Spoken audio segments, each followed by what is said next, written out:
I'm kind of new to thinking this way, and I can feel everything feels right with what you're saying. Does it work physically too? Yeah. I have chronic pain. Yeah. And when I live with pain all the time, how do I unthink the pain? Well, it is harder. Just like with our friend, it's harder to have an occupation where she's focused continually on something that we're encouraging her not to think about for a while. And so when something's hurting in your body, it's hard not to notice it. So look at it this way. You're going to like this. So let's say that your goal is to have a whole lot more money than you have. And your logic tells you that it's not just going to fall into your bank account today. But you could, in 5 or 10 minutes of conversation, you could find the feeling or the essence of prosperity. So you could accomplish the feeling of prosperity even though the reality, the manifested actualization of money hasn't come yet. Does that make sense? So you could have physical pain, which is the same thing as the absence of the money, and focus upon or find the feeling place of alignment and freedom from that pain. It's like calling pain the manifestation of something that you are changing the vibration of. We like that analogy. If you can feel rich when you don't have any money, you can feel pain-free when you've got pain. It's the same process of thinking. It's just a little harder when it's so up. Money is tricky too, because money, or lack of it, affects you all day long. And pain affects you all day long. And maybe not having something that you want affects you all day long, but not as much. So you have to use the power of your mind. You have to be a little more disciplined. You have to be a little more decided. So we're going to tell you some things about pain that we think will help you a lot. If you have resistance, if you have a belief that is contradicting a desire, you're going to feel negative emotion about it. And the more you want the desire and the more you don't believe it, the stronger that resistance is going to feel. So if you've got resistance, if you've got that negative emotion within you, which is simply the indication that you're not up to speed with who you really are, you're holding yourself back. Part of you is gone and the other part of you isn't going, which causes this tug of war, which is what the feeling of negative emotion is.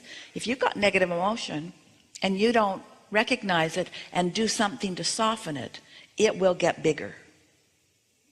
It will become more and more and more and more and more, and eventually it becomes physical pain. Physical pain is just an extension of, it's an indication of resistance. But it's not very helpful to someone to say, well, your pain is because you've got resistance, get rid of it, because if you could get rid of it, you would. But it is helpful to know that you can do something about it. And the thing that is most important for you to understand, most people think that when they have physical pain, that there must be something really, really big and important that they are denying. And that is rarely the situation. What it is a whole bunch of things that you care about that you're just denying. And a lot of people are doing the same thing. You have so many beliefs that are contradicting so many desires. That's all that it is. Beliefs that contradict desires. And so now you've focused on that. When it comes up and you're actually in the moment of doing it, you'll catch yourself doing it. And then maybe, if you care about it, you can soften the thought just a little bit. Here's the other thing. Now that was not all that helpful. Because what we just said to you is, you're doing stuff and you don't know you're doing it, and that's why you hurt. So don't do that anymore. That was completely not helpful. But it is the basis. It's important to understand that. So in that way, it has the potential of being helpful. It's just not helpful yet.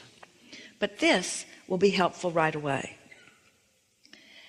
In the same way that we're talking to you about your open circuit relative to something that you want, your body has trillions of cells that are consciousness, that are open circuits. And when the circuits in your body are open to each other and to the impulses that are coming from your central nervous system and from your thinking system, in other words, when your circuits are open, you thrive. Open circuits are what make you intend to pick up that glass of water and be able to do it. It's what makes your body respond to your thought. Those are open circuits, you see. And so even though you have more open circuits than not, all of you might be closing some of those circuits down through thoughts or beliefs that you have. So in the same way that we were demonstrating that if you have a desire and a belief that matches it, then the circuit is wide open and the universe can deliver to you. You can get back what you want. It's just an open circuit. But if you want something that you don't believe, then it's like electrocuting yourself and you don't get it back and it doesn't feel good, and the result is negative emotion. Stronger result than negative emotion is physical pain, which means pain always means this: the cells of your body are requesting things that are being offered that your resistant thought is keeping them from receiving. So pain means, first and foremost, help's on the way. It means the cells are asking because they know how to stay in balance. The cells of your body are so brilliant. They are such genius consciousness. Think about it. Do you ever think about your body? How incredible it is? You don't lie in bed at night and keep your own blood pumping. You don't make that a conscious thing that you do. There are so many things that you call unconscious success in your body that the cells of your body are tending to. And the cells of your body are regenerating. They're becoming new over and over and over again. And so they don't hold old beliefs because they're becoming new again. But you teach them the beliefs that are hindering through your thoughts. In other words, when you think about getting older, and therefore you're teaching the cells of your body things that cause resistance that don't let the circuits flow. So when your cells ask for something and the circuit is closed, that equals pain. That's all that it is. And you get a few trillion cells asking and not receiving, then the physical result to you is you don't feel so good.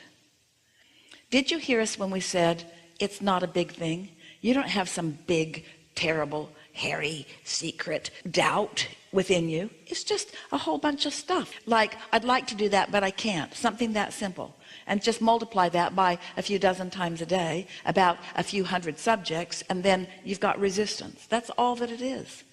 Is that why when I get really angry about something, It gets suddenly worse. I can move? No, I can move for a while. When you get angry, what happens when you really know what you don't want is you know what you do want. And so your belief or your desire has just been emphasized. This is really good, because this is something that we said for the first time today, and this is the follow through on it. So we are appreciating your observation, because this is what it means. You know, earlier when we said to you that if you've got a very clear desire, it doesn't matter what you believe. So when something happens that really made you angry because you knew you really didn't want it, it made you know you really did want it, and for a moment the energy really flowed in a powerful way. Yeah, the desire was dominant for a moment, as you said, for a moment. Yeah. So I don't want to stay angry all the time, though. Well, it beats hurting. Clarifying's just going to keep coming to you, but don't overthink it, but pay attention to the way you feel.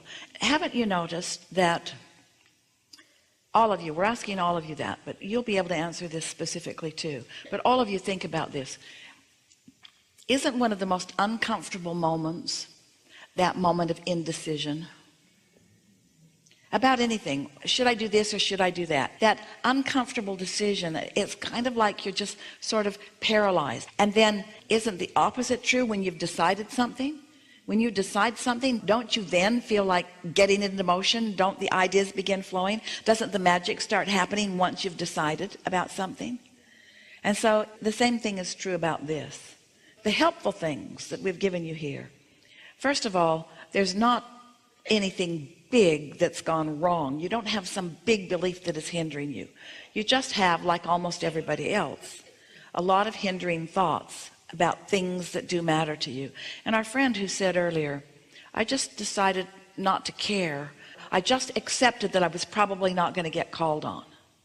And there was such power in that, because as soon as she accepted that she wasn't going to get called on, she let go of the struggle of that. And when she let go of the struggle, the resistance went away, and the light around her, it was like suddenly she turned a beacon light on that took our attention right to her. When you decide that you're just not going to worry about the physical discomfort, you're just not going to worry about it. You're not going to exaggerate it. You're not going to try to explain it to anybody. You're just going to accept it. You're just not going to try to make a big thing about it. You're just going to accept it. You're just going to accept it. Just accept it without trying to change it, without wondering how it got there, without feeling like you did something wrong, without turning it into more. It just is, and it's okay. Well, it just is, and it's okay. That feeling of it's okay diffuses so much.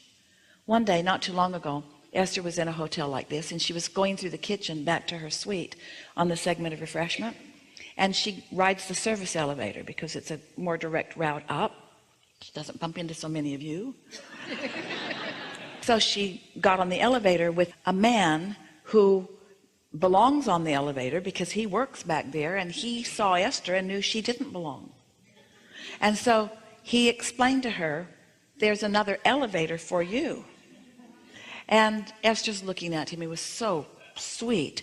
And then his next words were, but you didn't know. But you didn't know. And Esther just wanted to lick his face. She just wanted to wrap him up. She felt such tenderness and such understanding from him, not wanting to make her wrong. And she thought, oh, this is the most delicious moment that I think I've ever stood in, where I'm doing something totally off limits and totally inappropriate. I could not be doing anything more wrong in this moment than being on the elevator with all the dirty clothes. But you didn't know. But you didn't know. And this is the way we want you to feel about anything that isn't going the way you want it. You didn't know that the cells of your body are communicating with each other, and you didn't know that you were blocking them with your negative thoughts. You didn't know. You just thought your negative thoughts were just negative thoughts. And you also thought that they were logical negative thoughts, and that they were understood negative thoughts, and that they were commonly thought negative thoughts. You didn't know. But now you know. Now you know. In other words, now you know. Esther explained to him, they gave me permission for this. And then she wanted to give back to him. She said, but you didn't know. Just giving everybody the benefit of the benefit of the benefit. Give yourself the benefit of the doubt. Everything's all right. And the cells of your body know that everything's all right. And the cells of your body are not letting you down. They're asking for what they need. And in that softer vibration, see that? See that? You got that? You know what that is? You feel that? That's your confirmation. That's your inner being saying to you, you didn't know, but now you know. Did you feel that on your cheek just now? Yeah. You're not having a stroke. Lots of things like that. That's you releasing enough resistance that you're allowing energy to flow where a moment ago you weren't allowing it to flow. You're going to begin feeling a lot of twitters. Yeah. It's a good thing. It is a very good thing. Enough? Thank you. Yeah.